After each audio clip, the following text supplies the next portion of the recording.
دی امت کې عجیب خلق دي سوي دي او دی امت باندې عجیب حالات او امتحانات راغلي دي. حجاج ابن یوسف په دې حکومت کې تیرس. پیغمبر علیه الصلاۃ والسلام په حدیثو کې داغي پیشنګوئی کول او زما امت کې به یو کذاب راځي، یو به مبیر راځي، یو به داسې انسان راځي چې هغه به د ټولو امت د ټولو څخه زیات دروغجن انسان،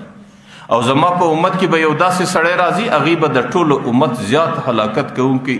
او زیات ظالم انسان وي. محدثین چې تاسو وګورئ هغه د دې مبیر او د دې ظالم انسان متعلق لیکي چې د پیغمبر علیه الصلاۃ والسلام اشاره حجاج ابن یوسف ثقفي ته چې دا غي غوندې ظلم په ټولو امت کې چانه وکړي. د ترمذی شریف روایت دی هغه چې په خپل لاس کم انسانان قتل کو، صبرن قتل کو. صبرن د معنا چې لاس او پښې ور وتړل او د په خپل تور باندې غاړه پرې کې 1,00,000 کسان د انسانان په خپل تور قتل کو. پای کې ډېر صحابه تیر سو، پای کې ډېر تابعین تیر سو، پای کې ډېر لوی لوی امامان تیر سو. او د دې څه سیوا چې په جنگونو کې د هغې څومره قتل سو هغه د دې څه شمار ما سیوا ولو صرف د په خپله توره باندې 1,00,000 انسانان قتل کړو. چې کله مسلمانانو ته د ظلم ور معلوم او د ډېر جابر انسان ولو نو مسلمانانو کې ابن الاشعث د مقابله واخیستله او د وخت لوی امام حضرت سعید ابن جبیر رحمه الله د ابن الاشعث مرګرس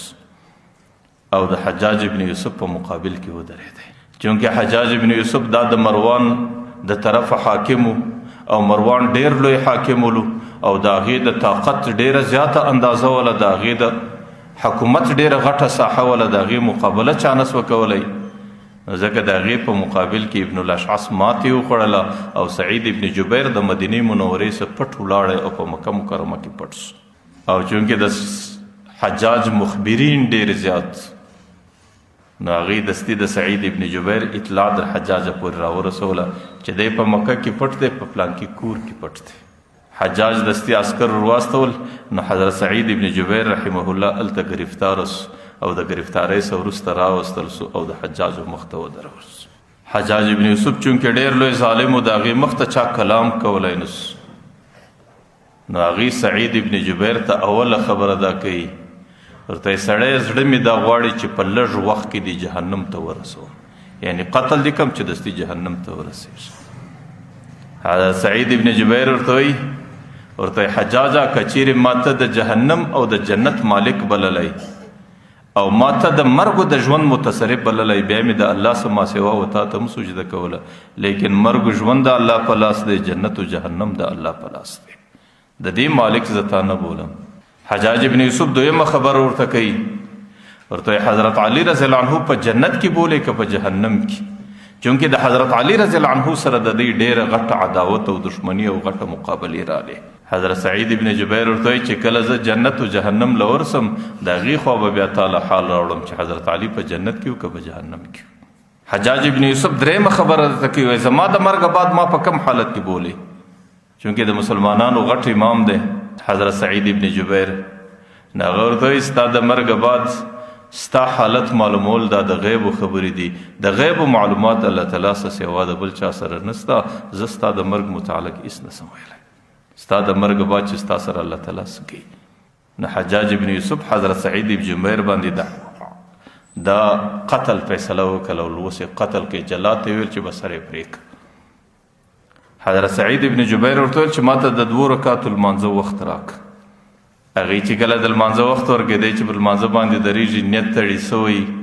انی وجهت وجهي للذي فطر السماوات والارض حنیفا وما انا من المشرکین دا آیات وایي. حجاج ابن یوسف ورته وایي مخ یې د کعبې څخه وګرځوئ، ځکه چونکې دې آیات کې د کعبې طرف ته د خپله توجه ذکر کړه نو مخ یې د نصاراو د کعبې و طرف ته کوي. دی چې کله په لمانځه باندې د نصاراو کعبې طرف ته مخ وګرځېدی نو بره دی وایي فاینما تولو فثم وجه الله، چې کم طرف ته سړی مخ ګرځي هلته د الله ذات سته. نو زما لمونځ که دې طرف ته که دې طرف ته د لمانځه څخه وروسته لمونځ یې ژر ژر وکړئ. ملګرو پوښتنه دې وکړئ چې ستا عادت خو دا نه و چې مخکې دومره چابک لمونځ کول، ول په دې خاطر باندې چې د حجاج دا ګمان سي چې دی د مرګه بیریږي او ځان په لمانځه کې ځنډوي. چې کله حضرت سعید ابن جبیر قتل کوي نو هغې حجاج ته وایي یوه کلمه ده چې اشهد ان لا اله الا الله و اشهد ان محمد رسول الله، دا زه په امانت کې درکوم او د دې امانت غوښتنه د قیامت په میدان کې درسه کوم. چې کله حضرت سعید ابن جبیر قتل سو، د هغې وینه ډېره زیاته ولاړه، نو حجاج به د طبیبانو څخه پوښتنه وکړه چې دا وینه یې ولې دومره ډېره وکړه، او انسان چې کله قتل سي د هغې وینه ډېره کمه وي. نو طبیبانو ورته ویل چې پر کوم انسان باندې د مرګ خوف او بیره سپره سي، هغې خپل زکندن په سترګو باندې ویني، نو د هغې د بدن ډېره وینه د ډېرې سختۍ سره په بدن کې وچیږي، نو ځکه د مرګ بعد د هغې وینه ډېره کمه وي. لیکن سعید ابن جبیر باندې د مرګ د بیرې یوه ذره اثر نه و، چې کله یې نه و نو ځکه د هغې په بدن کې د وینې د وچوالي څه ترتیب نه و، په دې وجه باندې د هغې وینه دومره ډېره ولاړه او هغې په خپله خوشحالي باندې خپل مرګ ته تیار و. نو ما درته ویل چې دې امت کې دا رقم انسانان راغلي دي او دې امت کې داسې انسانان تیر سوي دي، او دا د پیغمبر علیه الصلاة والسلام څخه وروسته دورونو کې هم راغلي دي، او په دې اوس دورو کې هم دا وجود لري او تر قیامته پورې به هم دا انسانان. خو دا پر معاشره او پر امت باندې د فتنې او د فساد زمانه ده، چې کله انسانان د معاشرې هغې د یو چا قدر او احترام په دې خاطر کوي چې د هغې د شره څه ځان ګوري. او پیغمبر علیه الصلاة والسلام وایي چې زما امت کې دغه ترتیب روان سو، بیا زما امت د خیر علامه نسي لیدلی او د خیر زمانه نسي لیدلی، او په دې امت کې به دا امت بیا د ډېرو ستړو سره مخامخ کیږي. نو لسمه علامه حضرت علی رضی الله عنه هغه روایت کې د امت د فتنو د پیغمبر علیه السلام د خولې څخه دا را نقل کړې ده چې ویکرم الرجل مخافة شره، د یو سړي اکرام او عزت په دې خاطر باندې خلک کوي چې سبا مې په شر او په فتنه کې واقع نه کړي.